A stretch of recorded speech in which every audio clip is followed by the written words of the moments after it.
Assalamualaikum warahmatullahi wabarakatuh. Berharap kita dalam ketakwaan dan semoga cobaan-cobaan kita lalui pertanda Allah sayang sama kita. Yang sakit semoga cepat sembuh. Edukasi kita menahan hawa nafsu. Nah, ini penting ini. Sehingga kita termasuk orang yang beruntung, bukan orang yang merugi, karena dapat mengendalikan, dapat menahan, dapat membentengi, dapat mengendalikan, sehingga kita termasuk orang yang bisa melaksanakan perintah Allah, karena kita dapat menahan hawa nafsu.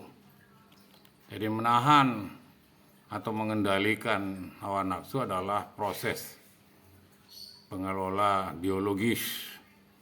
Jadi di tubuh kita ini tidak puas-puasnya ingin punya rumah satu, ingin punya rumah dua, punya sepeda motor, ingin pangkatnya kolonel, ingin brigadir jenderal, sudah brigadir jenderal, ingin mayor jenderal bintang 2, macam-macam. Apa intinya itu? Yaitu kuncinya adalah menahan hawa nafsu.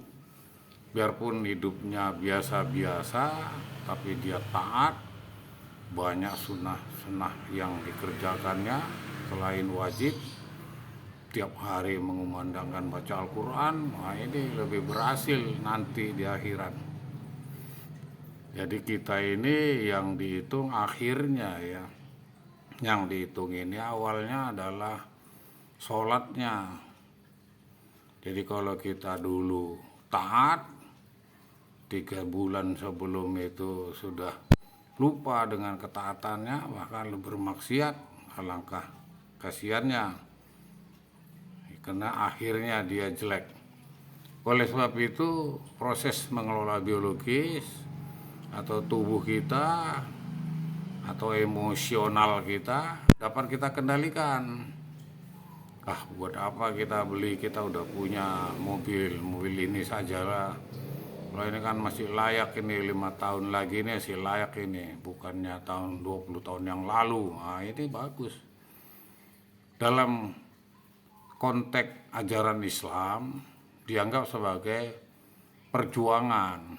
Jadi hidup ini berjuang. Tidak selesai-selesai dalam hidup ini, tidak enak-enak di dalam hidup ini, terus bersusah payah untuk beribadah. Begitu tutup usia, innalillahi wa inna ilaihi rajiun, maka dia terbebas dari tugas-tugas perintah-perintah. Bahagia sekali ya. Bisa bersusah-susah melaksanakan ibadah.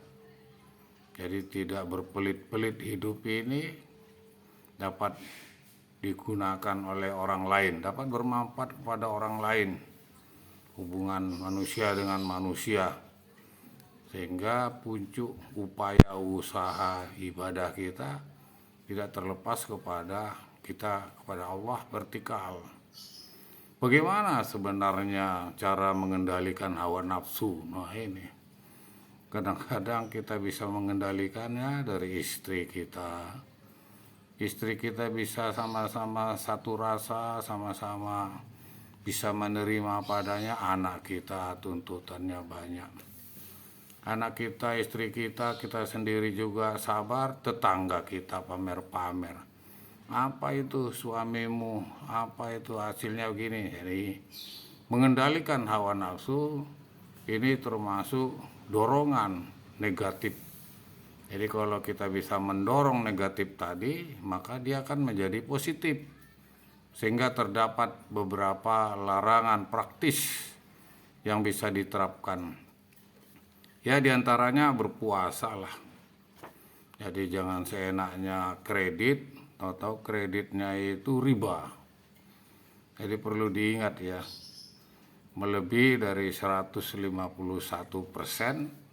itu sudah kategori riba. Jadi kalau dia modalnya itu 100 juta, utangnya itu menjadi 151 juta, itu masih bisa diterima. Tapi kalau nanti dia membayar melebihi dari modal dia itu tadi, nah Islam itu diatur ya, berdagang juga demikian. Jangan nanti kita beli 100.000 malah kita jual 200.000. Nah ini tunggu saja nanti di akhirat nih, kecuali si pembeli diberitahu, saya jual agak mahal ya, memang modal saya ini 100, tapi saya banyak keperluan, mau nutup bank atau mau bayar kuliahnya anak, atau saya kebutuhannya mau operasi, ini boleh, asal seikhlas si pembeli. Tapi kalau tidak, ya tunggu sajalah. Maka oleh sebab itu, mampukah kita supaya tercipta dalam diri kita ini yang positif?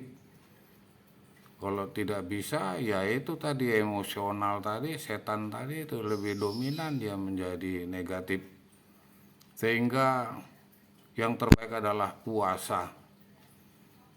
Jadi puasa itu kalau kita itu sebulan sekali merasakan bagaimana sebenarnya hidup mereka yang tidur, makan, kemampuan beli sangat terbatas.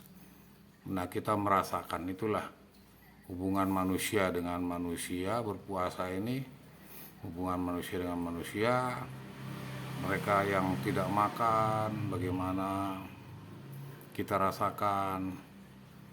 Toh sekarang kalau kita sakit juga, kalau mau operasi nanti sampai jam 10 malam jangan lagi makan ya, puasa.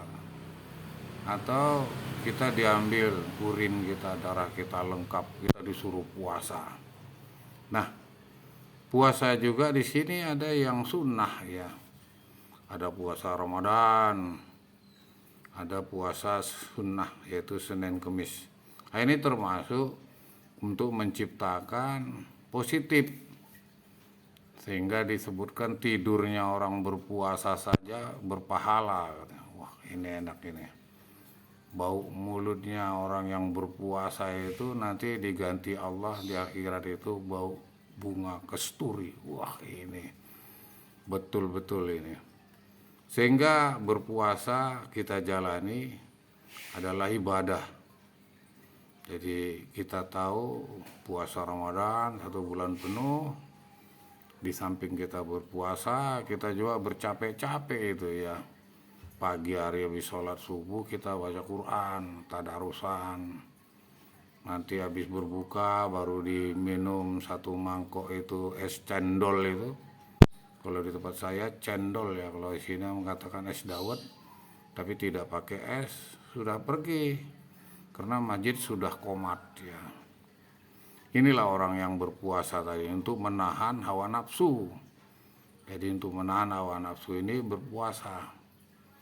Karena dari berpuasa itu banyak kita dapat hikmahnya. Kita juga mencegah dari pandangan ya. Jadi terbiasa melihat auratnya orang, wah ini dosa ini. Jadi dari dosa mata ini paling dominan nanti ini. Oleh sebab itu kalau kita bisa dapat menahan pandangan, ya memang fitrah ya. Memang enak kita lihat terus menerus, tapi cepat kita istighfar, kita alihkan pandangan. Ada kalanya memang setan menggoda kita, karena manusia ini sumbernya kan dari surga semua ya. Tapi karena setan ini tidak mau tunduk atau sujud sama manusia, dia minta kepada Allah akan menggoda kita. Akibatnya kita dikeluarkanlah dari surga, yaitu Adam dan Hawa. Sehingga kita sekarang sumber kita manusia ini adalah semua dari surga. Nah ini apakah kita bisa bertahan di dunia ini ibadah kita, sehingga kita nanti di akhirat juga ke surga insya Allah. Inilah yang dapat kita pengaruhi hawa nafsu dari mulai mendengar itu, hati-hati jangan nanti didengar. Ini jangan bilang-bilang ya saya begini-begini. Nah orang yang bilang, kata bapak itu jangan bilang-bilang, ini begini, akibatnya getuk tular, akibatnya viral. wah ini netizennya nggak benar, ini netizen yang disalahkan. Oleh sebab itu stimulasi awal pemicu daripada hawa nafsu itu sebenarnya seberapa konkret orang tersebut bisa menahan, sejauh mana. Memang sulit ya di kolbu ini, sulit melihat ya kalau hatinya langsung hitam ya hati nggak kelihatan. Menghindari dari lingkungan negatif kita berpuasa ya. Jadi kita biasa pergi nonton hobi kita ini ayam jago, kita tidak ikut. Yang hobinya dia balapan, dia tidak lagi mau balapan atau main golf. Ternyata golf itu juga judi ya. Nah ini dia lingkungan negatif ditinggalkan ini untuk pemicu agar hawa nafsu tadi terselamat, sehingga dia dapat mengendalikan emosinya atau dorongan negatif tadi kecil, tidak dominan. Nanti kalau sudah dominan yang negatif ini jadi banyak dia, misalnya saya 1 hari aja lah di tempat judi ini, besok sudah tidak. 1 hari ya mungkin lebih dari 12 jam dia main judi. Ini yang, tapi kalau cuman setengah jam saja ditinggal, besok dia istighfar, dia bertobat, mungkin terselamat. Jadi puasa ya ini dapat mengendalikan hawa nafsu kita. Menyibukkan diri, dia perlu kita menyibukkan diri ya, seperti saya ini menggunakan media sosial. Semoga nanti bisa pedoman yang mendengarkan, karena saya ini pensiunan ya, sudah saya jalani 10 tahun ini nanti 17 Agustus. Inilah fungsi dari hawa nafsu tadi, menyibukkan diri, termasuk di samping pandangan, di samping mulut. Ya mulut jangan terlalu mengalahi pedang ya. Apa kamu ini? Kamu ini bukan keluarga orang kaya, kamu semua keluarga orang miskin. Melarat kamu. Ini jadi merasa seperti pedang bicara dari yang keluar dari mulut kita. Ini hati-hati hawa nafsu. Membatasi makan dan tidur. Jadi kalau kita membatasi makan, ya kalau disuruh istirahat, ya istirahat, jangan malam hari dari rumah berangkat jam 10 malam keluar ke dugem. Wah ini membatasi. Ya kalau bisa dari mulai sebelum maghrib sudah bertahan. Kita harus membatasi daripada makan. Makan juga demikian. Jangan makan yang enak-enak saja. Akibatnya kolesterol, akibatnya asam urat, akibatnya kena stroke, akibatnya diabetes, macam lah. Oleh sebab itu kalau kita sudah dapat membatasi hawa nafsu, jadi berpuasa Ramadan itu membatasi hawa nafsu, dari minum, membatasi hawa nafsu dari makan, dari pandangan. Jadi kita di sini tidur juga demikian.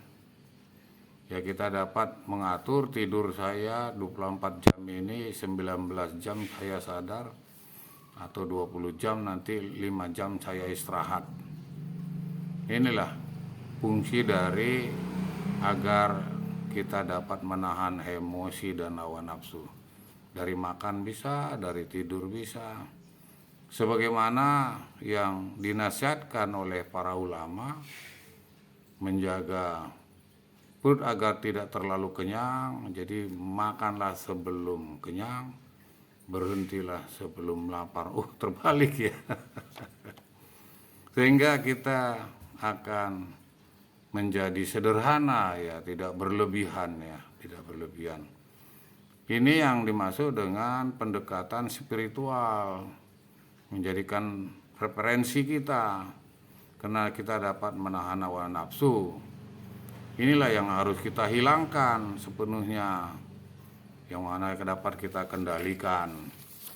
Untuk itu maka kita dapat membedakan agama inilah yang memang benar-benar untung untuk dapat menuntun. Ya kalau agama Islam itu hawa nafsu pun ada yang menuntun, ulama-ulama menyampaikan.